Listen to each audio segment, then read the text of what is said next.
విడుదల group 2 mains ఫలితాలను APPS శుక్రవారం రాత్రి విడుదల చేసి 905 పోస్టులకు గాను 1:2 నిష్పత్తిలో 2168 మందితో ప్రొవిజనల్ లిస్టును వెల్లడించింది. అందులో 370 మంది స్పెషల్ కేటగిరీ అభ్యర్థులు ఉన్నారు. వీరందరికీ త్వరలో కంప్యూటర్ ప్రొఫిషియన్సీ టెస్ట్ నిర్వహించిన తర్వాత తుది అభ్యర్థులను ప్రకటిస్తారు. గ్రూప్ 2పై కోర్టులో కేసులు ఉన్న ఫలితాల ప్రకటనపై కోర్టు అభ్యంతరం తెలపబడంతో శుక్రవారం రాత్రి ఫలితాలు విడుదల చేశారు. మెయిన్స్ పరీక్షలకు సంబంధించిన ఫైనల్ కీ ఏపీపీఎస్ వెబ్సైట్లో ఉంచింది అన్నటువంటి వార్తని హైలైట్ చేశారు. లేకపోతే బయోటెక్నాలజీలో ఏపీ నయా రికార్డులు, వైఎస్ జగన్ పాలనలో వెలుగులీన రంగం, బయో ఇండస్ట్రియల్ విభాగంలో 12% వాటాతో మొదటి స్థానం, మొత్తంగా 6.7% వాటాతో 5వ స్థానం. 2024లో 95,030 కోట్ల విలువైన బయో ఉత్పత్తులు.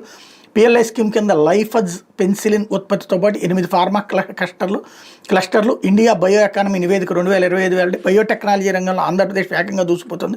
2024 సంవత్సరంలో 95,030 కోట్ల విలువైన బయోటెక్నాలజీ ఉత్పత్తులతో రాష్ట్రం దేశంలో 5వ స్థానానికి చేరుకుంది. 14,25,020 కోట్ల దేశీయ బయో ఎకానమీలో 6.7% వాటాతో రాష్ట్రం 5వ స్థానంలో నిలిచినట్టు ఇండియా బయో ఎకానమీ నివేదిక 2025 వెల్లడించింది. గడిచిన 5 ఏళ్లుగా దేశీయ బయోటెక్నాలజీ రంగం శరవేగంగా అభివృద్ధి చెందింది. 2020లో 7,99,600 కోట్లు ఉన్న దేశీయ బయోటెక్నాలజీ పరిశ్రమ ఇప్పుడు రెట్టింపై 14.25 లక్షల కోట్లతో జీడీపీలో 4.25% వాటాకి చేరుకుంది. మొత్తం బయోటెక్నాలజీలో 47%. బయో ఇండస్ట్రియల్ విభాగం మొదటి స్థానంలో నిలవగా 95.2%తో బయో ఫార్మా రెండో స్థానంలో, 9.4%తో బయో ఐటీ, 8.1%తో బయో అగ్రి ఉన్నాయి. 2050 నాటికి దేశీయ బయోటెక్నాలజీ రంగం 129 లక్షల కోట్లకు చేరుతని అంచనా వేస్తున్నారన్నటువంటి వార్తని హైలైట్ చేశారు.